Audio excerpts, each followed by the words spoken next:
सुरवे में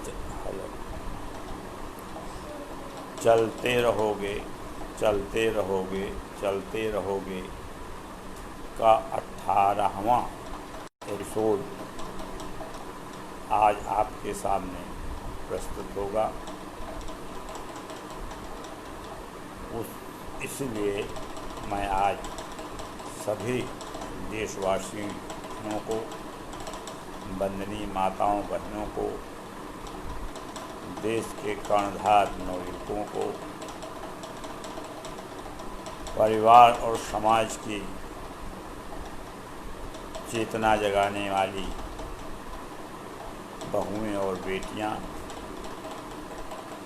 सभी निस्वार्थ समाज सेवा में लगे हुई संस्थाएं और व्यक्तियों तथा देश की सीमा पर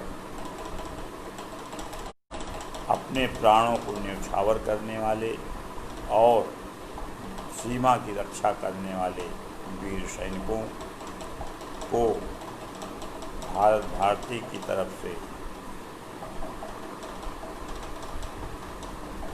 जय हिंद। आज के एपिसोड में 2 वर्षों का संग्रह प्रसारित किया जा रहा है। वर्ष 1999 और वर्ष 2000। आपको जानकारी देने में थोड़ा इस बात का संकोच है कि इन 2 वर्षों में भारत भारती ने किसी भी व्यक्ति को अलंकृत नहीं किया है, यानी अलंकरण समारोह नहीं हुआ। उसका आधार या कारण यह था कि वर्ष 1997 नेताजी की अवार्ड की स्थापना, वर्ष 1999 में वर्ष 1998 में नेताजी की खोज के पहल या उनके रहस्य के पर्दे उठाने के लिए भारत सरकार से अनुरोध करना, उपवास रखना, कफन यात्रा के रूप में दिल्ली जाना, यह 1998 का कार्य था। 1999 में भारत भारती ने जन जागरण या सार्वजनिक अपनी बातें प्रमुख रूप से देशवासियों के सामने रखने के लिए press club of India, Raisina road, नई दिल्ली में एक राष्ट्रीय प्रेस कॉन्फ्रेंस करने का निर्णय लिया, जिससे हम अपनी बातें कम से कम पूरे भारतवासियों तक पहुंचा सकें। उसी संदर्भ में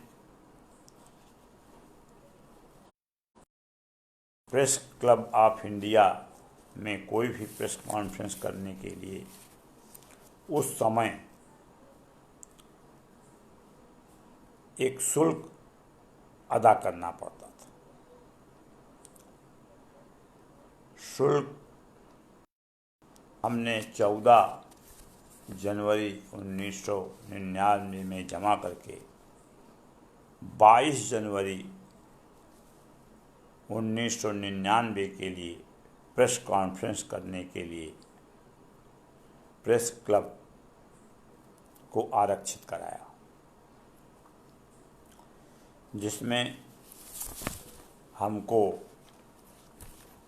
2500 रुपये जमा करने पड़े, जिस रसीद की प्रतिबिंब आपके मोबाइल पर प्रेषित हो रही है। इस तरह भारत भारती के दो लोगों ने दिल्ली जाकर 22 जनवरी 1999 को एक बृहद प्रेस कॉन्फ्रेंस किया। समय के अनुसार हम लोग 2 बजे के लगभग प्रेस क्लब पहुंच गए थे। समय 2:30 बजे का था और उस समय प्रेस की जो नैतिकता थी, जो सम्मान था, वह निश्चित रूप से श्रद्धा का विषय था। जनता मीडिया को यानी प्रेस वालों को, क्योंकि उस समय इलेक्ट्रॉनिक मीडिया संभवतः नहीं थी, या थी भी तो बहुत प्रचलित नहीं थी, प्रिंट मीडिया का बड़ा महत्व था और उस प्रिंट मीडिया से जुड़े हुए लोगों को लोग वास्तव में अपना प्रतिनिधि मानते थे। यानी समाचार पत्रों की जो भी सूचनाएं होती थीं वो आज की तरह पेड न्यूज़ या फेक न्यूज़ के शब्दावली से मुक्त थी। उस समय ऐसे मीडिया के ऐसे दुष्पृष्ठ नहीं हुआ करते थे और ये कहने में गर्व होता है कि 2:30 बजे के प्रेस कॉन्फ्रेंस में बिल्कुल समय से हमारे पत्रकार भाई प्रेस क्लब में आए और बड़ी ही शालीनता और बड़ी ही अनुशासन के साथ उन्होंने भाग लिया। लगभग दिल्ली के वे सभी समाचार पत्रों के प्रतिनिधि हमारे बीच आए और उन्होंने प्रेस कॉन्फ्रेंस का जो प्रारूप सही होता है उसका उन्होंने अनुकरणीय उदाहरण पेश किया। अपने से श्रेष्ठ क्रमशः जितने भी श्रेष्ठ पत्रकार बंधु आए, सभी आपस में एक दूसरे की श्रेष्ठता का ध्यान रखते हुए, सम्मान देते हुए उन्होंने प्रेस कॉन्फ्रेंस हॉल में एक दूसरे को बैठने का मौका दिया। ये बहुत बड़ी बात है कि समान अधिकार के लोग, जैसे हमने देखा है कि एडवोकेट्स एसोसिएशन में या डॉक्टर एसोसिएशन में इस बात की विशेष ध्यान रखी जाती है कि मुझसे श्रेष्ठ कौन है, और जो भी श्रेष्ठ है उसको हर जूनियर उसको सम्मान देता है। वही तरह का सम्मान मुझे उस प्रेस कॉन्फ्रेंस में देखने को मिला। प्रेस कॉन्फ्रेंस शुरू होने पर एक दूसरे का परिचय हुआ। हमारे साथ मैं, मेरे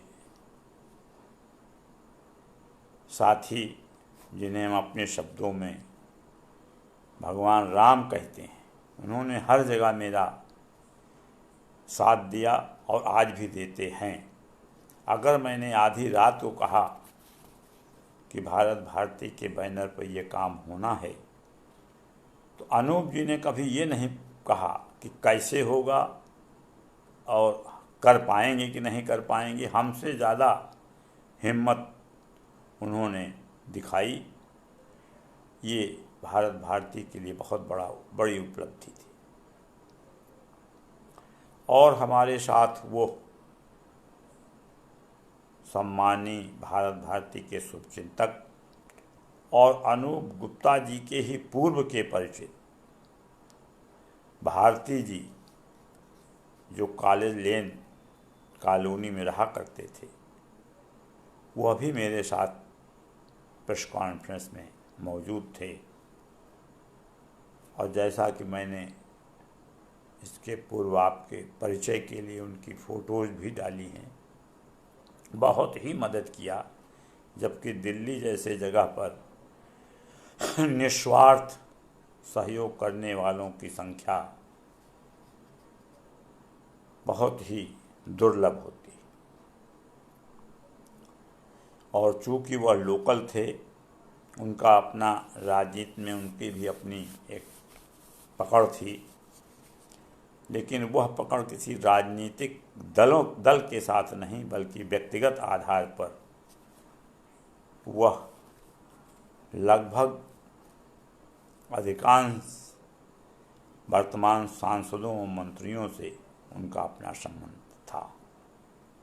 और बहुत ही सदाचारी। हम लोग उन्हीं के घर पर रुके हुए थे। उनके दो एक मित्र भी हमारे साथ और आए।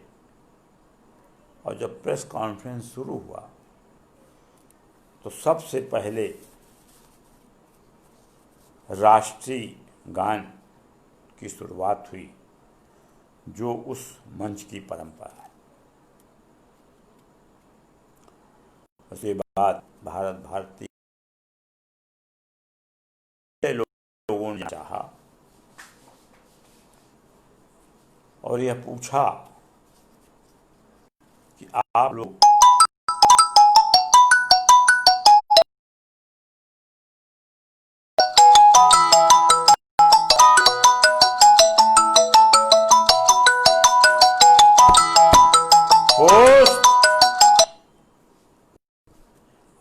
इतने दिनों से इतने बड़े कामों में जो लगे हुए हैं, उसमें क्या महसूस करते हैं कि आपको सुभाष जी के प्रति क्या सफलता मिली? हम लोगों का जवाब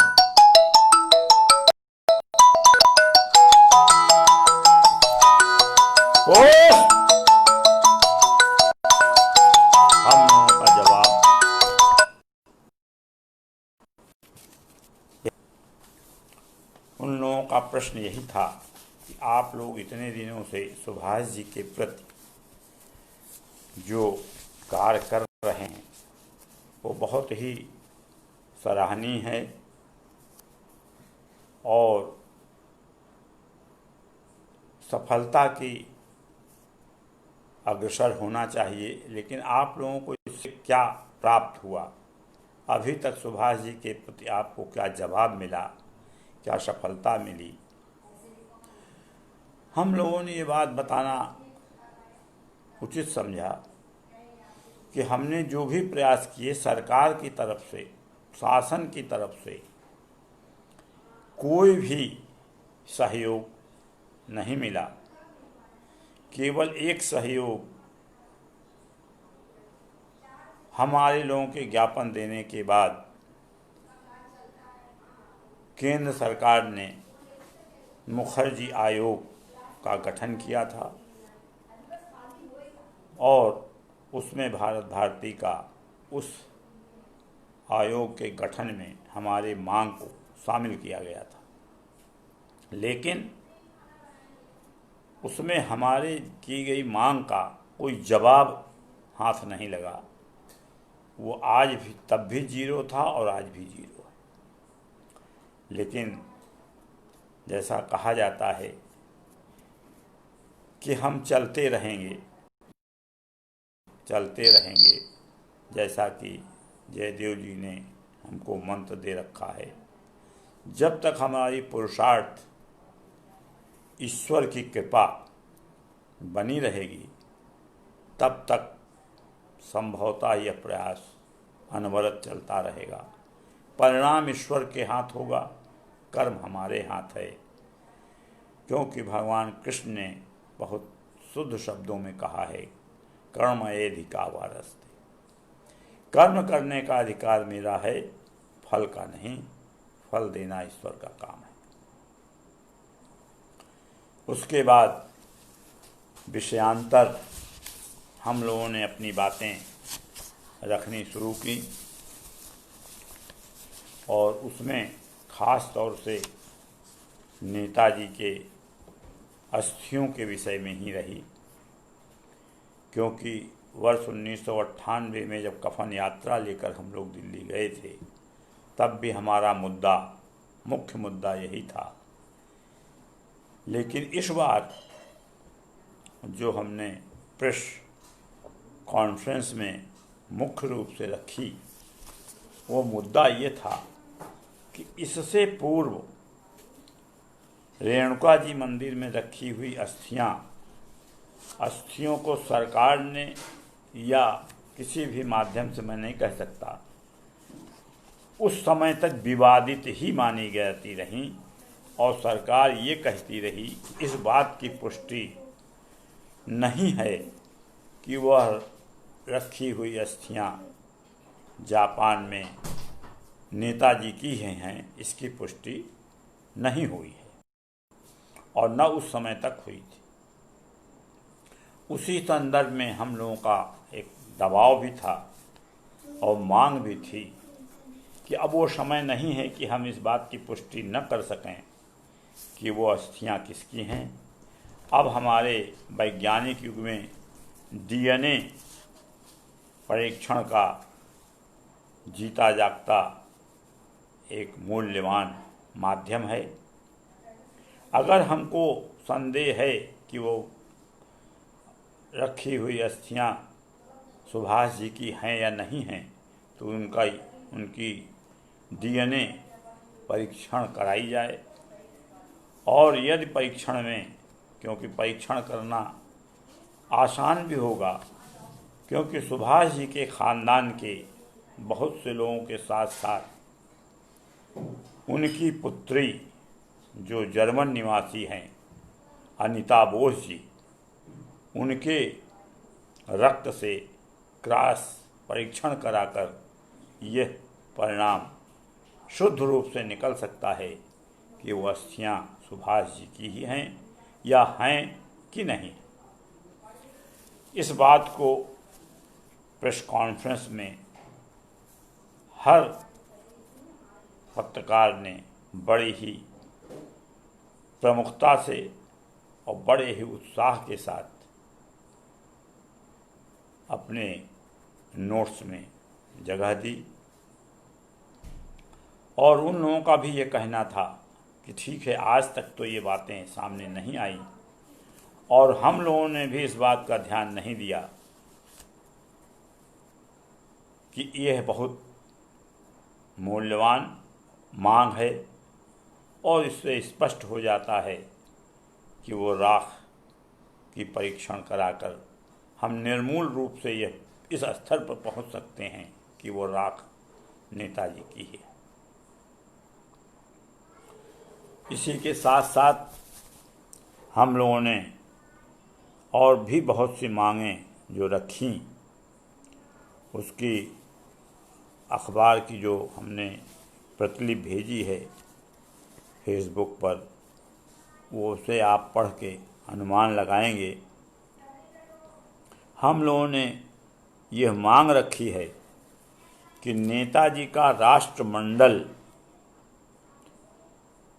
में अंतर्राष्ट्रीय उग्रवादी के सूची में नाम दर्ज है। ये भारत के लिए बहुत शर्म की बात है। इसलिए उस राष्ट्रमंडल के विधान से नेताजी का नाम उग्रवादी के रूप में हटाया जाए। इसके साथ सुभाष जी जैसे कि यदि अस्थियां हैं तो उसे राजघाट पर गांधी जी की समाधि के बगल में ससम्मान स्थान दिया जाए और नेताजी की समाधि के पास ही उनसे संबंधित एक संग्रहालय बनवाया जाए, जिससे नेताजी के जीवन से संबंधित प्रत्येक पल, क्षण और दिन की जिक्र, जैसे अन्य संग्रहालयों में कहीं नेहरू जी का है तो कहीं गांधी जी का है, इसी तरह उनके नाम उनसे परिचित एक संग्रहालय बनवाई जाए तथा इंडिया गेट में एक छतरी लगी हुई है, जिसके नीचे किसी समय महारानी विक्टोरिया की मूर्ति लगी हुई थी। बहुत दिन तक स्वतंत्रता के बाद भी लगी रही। बीच में कुछ राष्ट्रभक्तों ने ये पुरजोर मांग की कि वो मूर्ति वहाँ से हटाई जाए, विक्टोरिया जी की मूर्ति हटाई जाए, और लोगों की मांग ये थी कि वहाँ किसी भारतीय महापुरुष की मूर्ति लगाई जाए। लेकिन मूर्ति तो हटा ली गई। भारती ने मांग की कि उस इंडिया गेट के समीप नेताजी की प्रतिमा लगाई जाए। इस तरह से उनके अंतर्राष्ट्रीय विवादों की समाप्ति हो और घोषणा की जाए कि उनकी पुण्यतिथि कब मनाई जाए। इस तरह की मांगें हम लोगों ने रखीं और हमारे दिल्ली के सभी अखबारों ने उसको प्रमुखता से छापा, जिसमें टाइम्स ऑफ इंडिया, नव भारत टाइम्स, नई दिल्ली की रिपोर्ट हमने आपके उसमें डाल रखी है, आप विस्तार से पढ़ें। आज़ाद भारत के केंद्रीय सत्ता में विभिन्न दलों के सत्ताएं आईं, कांग्रेस की भी रही, बीजेपी भारतीय जनता पार्टी की भी रही, अन्य कुछ अल्पकालीन समय की संस्थाएं, जनता दल की भी सत्ता रही। लेकिन वजह क्या है कि न तो संसद में, हम लोगों ने एक मांग और भी रखी थी कि संसद में एक सुभाष जी के इस विषय पर अलग से विशेष रूप से एक बैठक बुलाई जाए और जिस पर केवल सुभाष जी की इन्हीं विषयों पर चर्चा हो और हमारी केंद्रीय सरकार ये निर्णय ले कि उसे जनता के मांग के हिसाब से क्या करना है। लेकिन ऐसा कुछ भी नहीं हुआ। धाक के 3 पात तब भी थे, आज भी हैं, लेकिन हम निराश नहीं हैं। हम आगे भी अपने कार्यक्रम को एन केन प्रकेण जैसा उचित समझेंगे वैसा करेंगे। इन्हीं के साथ 1999 के इस का हम यहाँ विराम देते हैं और इसी के साथ साथ 1998 का भी हम विवरण देना उचित समझते हैं, क्योंकि इस वर्ष भी अलंकरण समारोह जैसा कार्यक्रम नहीं हुआ। केवल जनपद सुल्तानपुर की सभी संस्थाओं, सभी विद्यालयों और सभी जगहों के लोगों को आमंत्रित करके पूरे ज़िले में, पूरे नगर में एक पथ संचलन नेताजी की स्मृति में निकाला गया। सभी लोगों ने अपने अपने वक्तव्य रखे, जिसकी जानकारी आपको अखबार के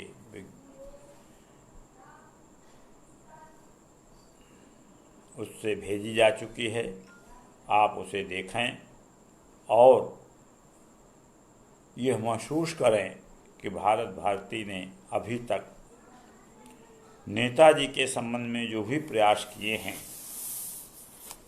वो अपने आप में अलग तरीके का प्रयास था, आगे भी रहेगा, लेकिन प्रार्थना प्रभु से भी है, प्रार्थना भारत की 137 करोड़ जनता से भी है और ख़ास तौर से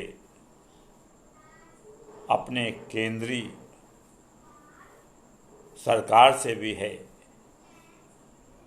कि उनके लिए सभी छोटी बड़ी मोटी समस्याओं का निराकरण उनके पास है, लेकिन इतने बड़े महत्वपूर्ण सब्जेक्ट की अनदेखी वो क्यों करते आए हैं और करते रहेंगे, कब तक करते रहेंगे ये ईश्वर जाने। हम ईश्वर से प्रार्थना करेंगे कि उनको सद्बुद्धि दें और नेताजी को भारत की भूमि पर स्थापना मिले।